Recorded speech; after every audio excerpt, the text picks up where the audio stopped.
Bismillahirrahmanirrahim. Assalamualaikum warahmatullahi wabarakatuh.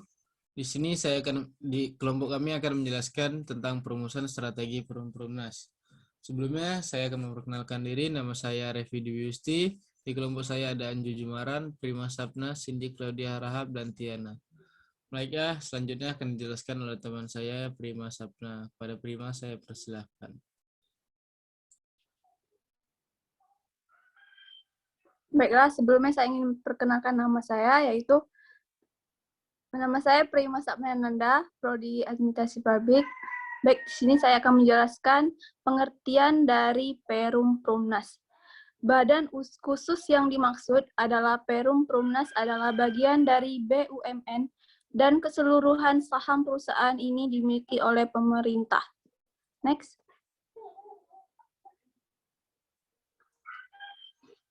Ada visi dan misi dari Perum Prumnas, yaitu visinya menjadi pengembangan perumahan dan permukiman terpercaya Indonesia.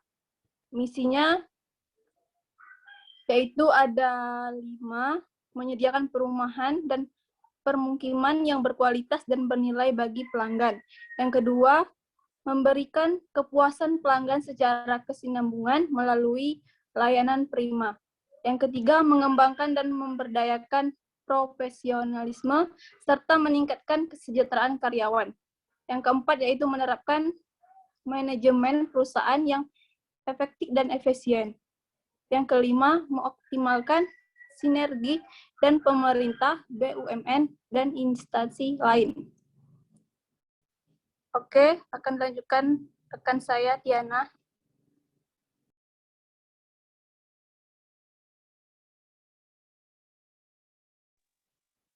Baiklah, perkenalkan nama saya Tiana, Administrasi Publik. Di sini saya akan menjelaskan tentang analisis lingkungan. Internal Perum Prumnas mempunyai beberapa unsur dianalisis. Yang pertama itu ada pemasaran. Pada tahun 2016 terjadi penurunan kejualan terbesar yaitu dari komponen pendapatan kinerja sama pembangunan dan pemasaran. Yang kedua, produksi. Produksi secara umum, produksi utama yang dihasilkan Prumnas adalah perumahan tidak bersusun. Yang pertama, perumahan tidak bersusun. Yang kedua, rumusan susun sederhana. Yang ketiga, rumusan susunan sederhana sewa. Yang keempat, rumusan sederhana milik. Selanjutnya, kawasan siap bangun. Peremajaan kawasan pemukiman kumuh. Yang ketiga, sumber daya manusia. Merupakan aset paling penting bagi Prumnas. Di tangan merekalah kinerja perusahaan ditentukan. Yang keempat, keuangan.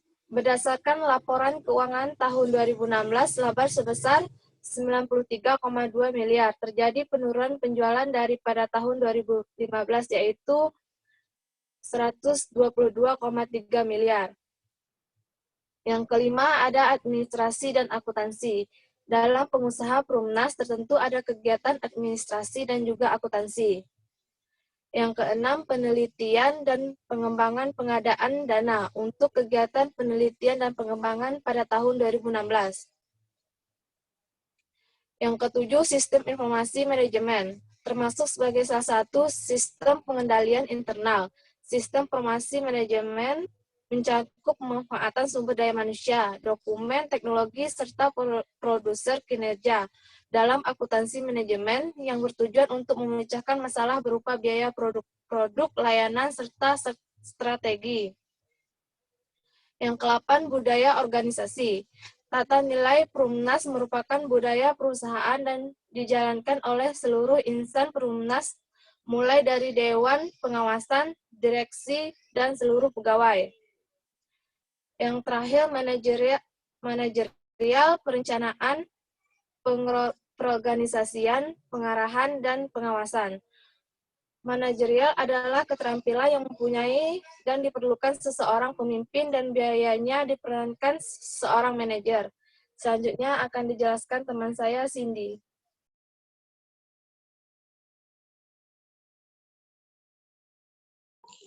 Baiklah, perkenalkan nama saya Cindy Claudia Rahab. Saya akan menjelaskan tentang lingkungan eksternal. Perlu adanya analisis untuk mempermudah pengambilan keputusan. Yang pertama, ideologi. Perumnas adalah perusahaan publik yang memberikan pelayanan kepada masyarakat Indonesia. Oleh karena itu, pelaksanaan kerja harus sesuai dengan ideologi Pancasila. Ekonomi menjadi salah satu lingkungan eksternal yang harus diperhatikan karena sangat krusial.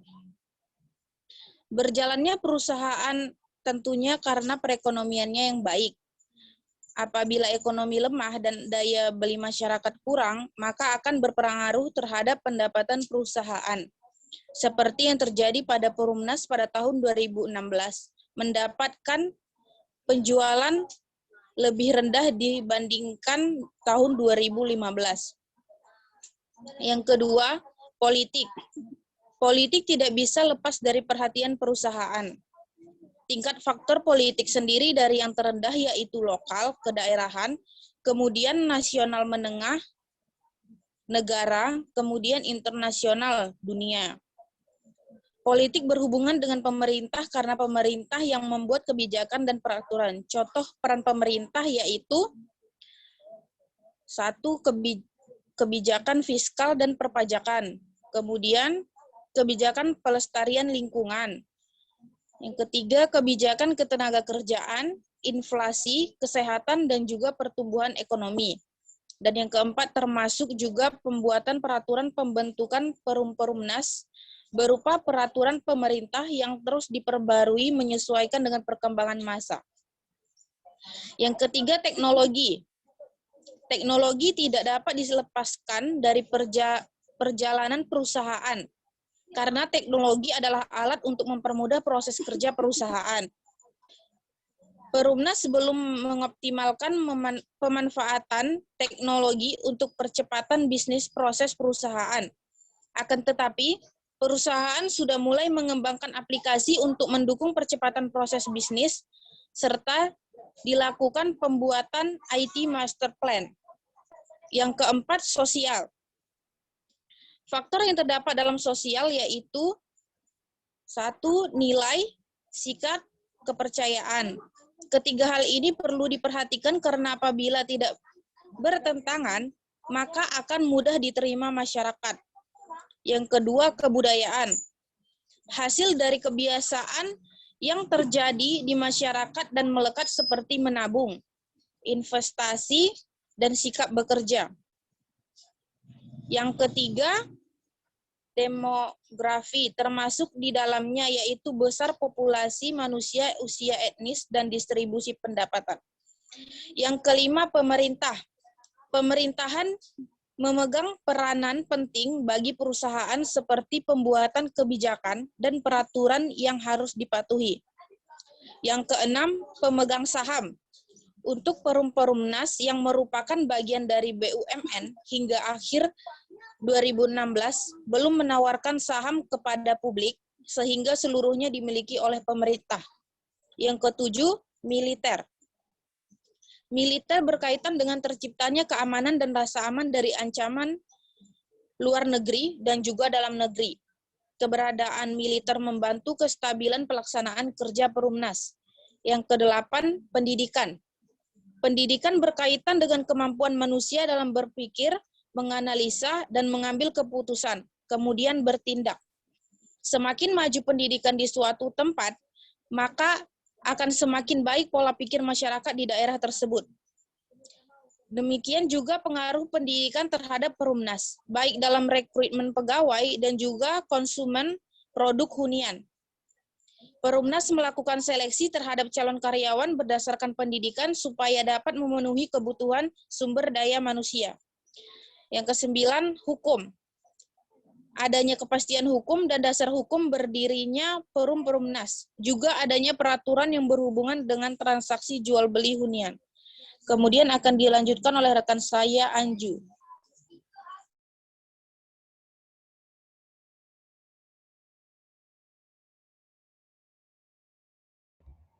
Baik, terima kasih Saudari Cindy. Saya akan menjelaskan mengenai analisis SWOT yang terdiri dari kekuatan, kelemahan, kesempatan, dan juga ancaman. Dari segi kekuatan, ada 5 dari Perumnas. Yang pertama yaitu adanya sumber daya manusia, yaitu pegawai yang berkompeten dan juga beretika.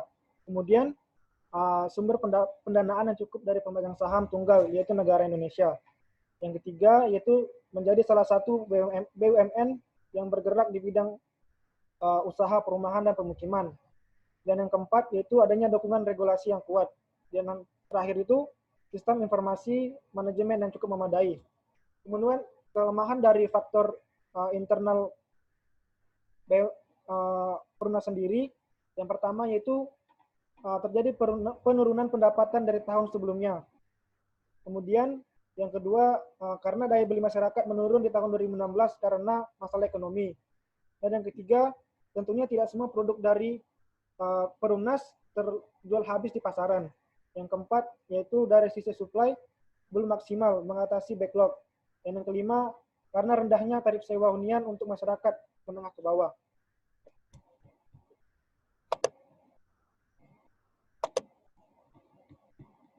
Kemudian kesempatan dari faktor eksternal yang pertama, karena masyarakat Indonesia akan mengalami pendapatan per kapita terus meningkat dari tahun ke tahun.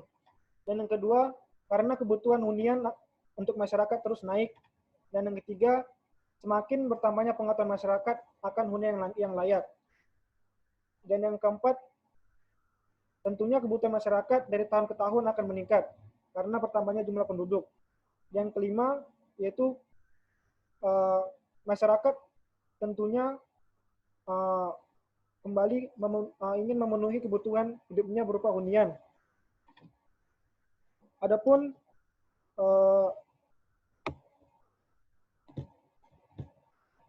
ancaman dari faktor eksternal, yang pertama itu adanya saingan dari developer privat ataupun swasta yang menyediakan hunian. Yang kedua yaitu ketidakstabilan ekonomi di negara Indonesia seperti yang terjadi di tahun 2016. Dan ketiga, adanya kerusuhan ataupun ancaman di dalam daerah ataupun dari nasional. Yang keempat, karena ketidakstabilan politik di daerah ataupun di tingkat nasional. Dan yang kelima, yaitu adanya kecenderungan dari masyarakat untuk menyimpan uang daripada membelanjakannya untuk membeli rumah. Kemudian strategi SO yaitu memanfaatkan kekuatan untuk kesempatan atau opportunity. Yang pertama yaitu menggalakkan penjualan kepada masyarakat dengan cicilan yang rendah. Dan yang kedua, memanfaatkan teknologi dengan membuat website ataupun aplikasi untuk mempermudah akses kepada layanan Perumnas. Kemudian strategi dari kelemahan, kemudian dimanfaatkan dengan kesempatan, yaitu yang pertama, menawarkan hunian yang lebih murah, bunga kecil, dan juga tanpa uang muka. Dan yang kedua, yaitu memanfaatkan teknologi untuk memasarkan produk. Kemudian strategi dengan memanfaatkan kekuatan untuk menghadapi ancaman. Yang pertama, yaitu memanfaatkan sumber daya manusia, yaitu pegawai, untuk melakukan pemasaran dan juga sosialisasi kepada masyarakat, sehingga permintaan akan perumahan semakin naik. Dan yang kedua, sumber daya manusia, khususnya dari divisi pemasaran, harus lebih giat lagi dalam melancarkan tugasnya ataupun pekerjaannya dalam bidang pemasaran, kemudian dibantu oleh divisi lain.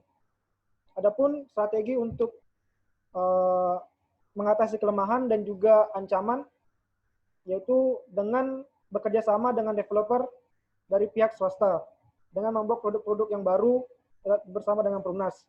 Dengan strategi ini tentunya akan membantu dalam hal keuangan dan juga ide, sehingga memberikan kesempatan ataupun membantu Perumnas untuk memunculkan strategi-strategi baru ataupun produk-produk baru.